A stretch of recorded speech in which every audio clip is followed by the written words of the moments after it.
So you've got people using this cycle of hatred. The question then becomes, is there any way out of it? And being a generally hopeful series, FMA says yes. Yes, you can break the cycle of hatred. And we actually see over the course of the series 3 different methods that work to break the cycle of hatred. The first is individual forgiveness. This is never explicitly stated, but at the beginning of the series, Ed sees Scar as the enemy. By the end of the series, they're working side by side, because over time, basically, Ed has come to better understand Scar and basically forgiven him. Winry, on the other hand, has suffered much more directly at the hands of Scar, and she outright says she will never be able to forgive him. But she can refuse to perpetuate the cycle. She can take her hatred of him and recognize that just because she feels it doesn't mean she has to act on it. She doesn't have to continue this cycle. She can choose to be better than that. Finally, Miles, his approach is work within the system. Show the people of Amestris that an Ishbalan can be trusted, that an Ishbalan can do good work, that an Ishbalan can help protect them, that they have nothing to fear. All of these methods have one thing in common, and this is something that there's actual research in real life to back up. The most effective weapon against racism is individual experience. People who grow up in multi-ethnic communities are far less likely to be racist than people who grow up in a community that's almost all one race. People who work, have co-workers who are of many different races are far less likely to be racist than people who are surrounded by people who are all the same race as them. Because when you have one-on-one experience with a person, when you actually talk, when you actually talk to them, when you learn who they are, you can't help. Well, if you're a big enough jerk, you can help. But for most people, you can't help but recognize them as a human being. And once you recognize someone as a fellow human being, once you start seeing things you have in common, you can no longer other them. And othering is the basis of racism. If you can't separate then into a separate group, if you can't say, I'm this group and this is that group, and never shall they mix, if you can no longer do that, if all you can say, well, I'm a person and they're a person, you can't be racist against that group anymore. It's just not possible because you no longer see that group. Now, I was talking a little bit, I'm going to move on from racism now. Another issue FMA talks about in politics, which is, I touched on a little before, and now I'll get into more detail, is the notion of authority. What is it, where does it come from, and what do you do about it? And we've really got 2 examples of authority. And by authority, I'm really meaning authoritarian kinds of structures. We have a mostly non-authoritarian system of government here. It varies from, extreme non-authoritarian to extreme authoritarian. In extreme authoritarian society, there's a rigid hierarchy. Everyone knows where they are in it. And while you can usually somewhat question the orders coming down from above, ultimately, you don't decide, the people above you decide. The military is the best model for a purely authoritarian system. And Mustang kind of represents the good side of authority. He's the good authority figure. Because of this authority, his people are able to act quickly and decisively and efficiently without a lot of, debate. He rewards their loyalty, and most importantly of all, he holds himself accountable.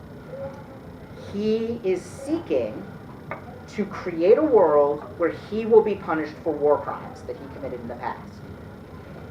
That is kind of the ultimate in holding yourself accountable, because the usual punishment for war crimes is execution. Really what Mustang is trying to do is take over a mistress, transform it into the kind of place where somebody who has done terrible things to defend a mistress will have to suffer the consequences of doing those terrible things, and then hand himself over to be executed. And he's trained Riza that if he doesn't do it, she'll shoot him in the back of the head. You know, that is kind of the ultimate example of holding yourself accountable. But overall, the military is this, you know, evil authority.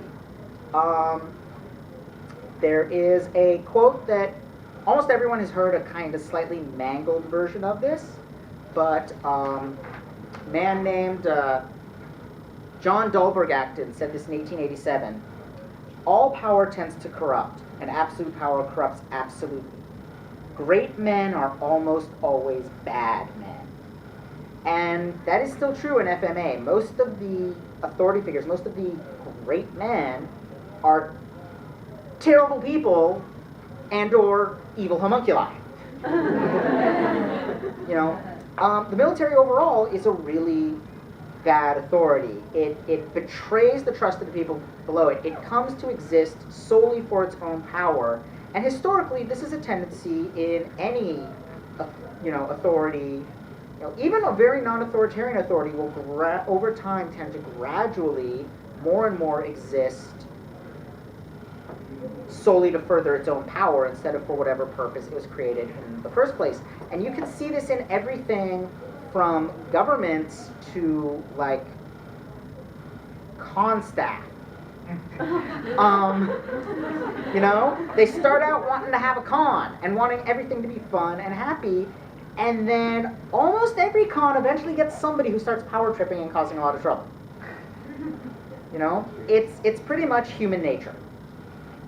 And any system, you know, authoritarian system is going to run into this problem and have to come up with ways to deal with this problem. So there's some other problems to a very authoritarian regime. Authoritarian regimes, you know, there's this kind of myth that, you know, Mussolini made the trains run on time, that, you know, fascist governments are really, really efficient. This is complete BS. What actually happens in an authoritarian regime is, because you can't question the orders of the people coming down from above, if you want to totally screw with the system, all you have to do is get the guy up here, because the people down here are trained not to question it.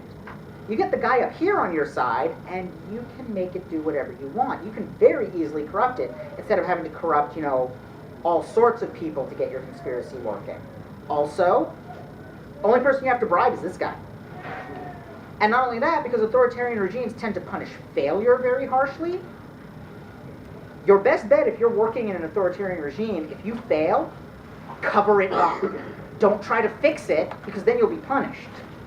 The result is a lot of inefficiency, a lot of easy corruption, and a culture of obedience that allows people to pull strings very easy. It makes secrets very easy to keep, and once the corruption sets in, there's no real way to fight it from inside the system, only from outside the system. Thus, you can get, what, 8 people controlling a country of millions of people, and nobody knowing who they are. You wouldn't really be able to do that in, say, a democracy.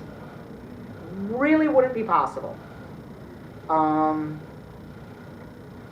the question then becomes, this authoritarian system is so bad, how do you get out from under it? And fortunately, history is on your side. Historically, authoritarian regimes are inherently unstable. There is an excellent book called The Anatomy of Fascism. Unfortunately, I left my copy at home, so I can't tell you who the author is. But if you look up Anatomy of Fascism, what it is he took, because there's a lot of debate about what fascism actually is. So what the author did is he took the 3 countries that everyone agrees these were fascist countries. Nazi Germany, Mussolini's Italy, and a guy whose name begins with C that I can't pronounce that ran Czechoslovakia for a couple decades.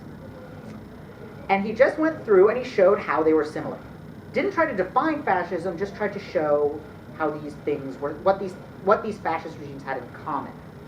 And one of the things he found was that all fascist regimes end in one of two ways. Either they keep expanding and keep expanding and keep expanding, and then everybody gangs up on them and kicks their asses, which would basically be what happened to Nazi Germany and Mussolini's Italy. If they stop expanding, if they can't.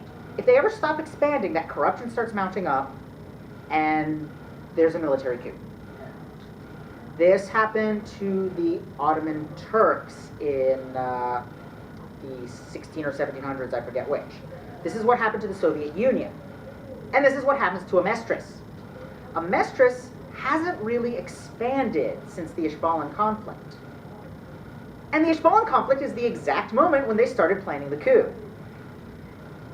It's perfect, historically speaking. It's exactly what happens. You know, if Amestris was still expanding, they could never have pulled off the coup because they all would have been on the front lines. As it is, because it's not expanding, they can set up their plans, and they can try to take over. You know, and ending, ultimately, Amestris' authoritarian regime.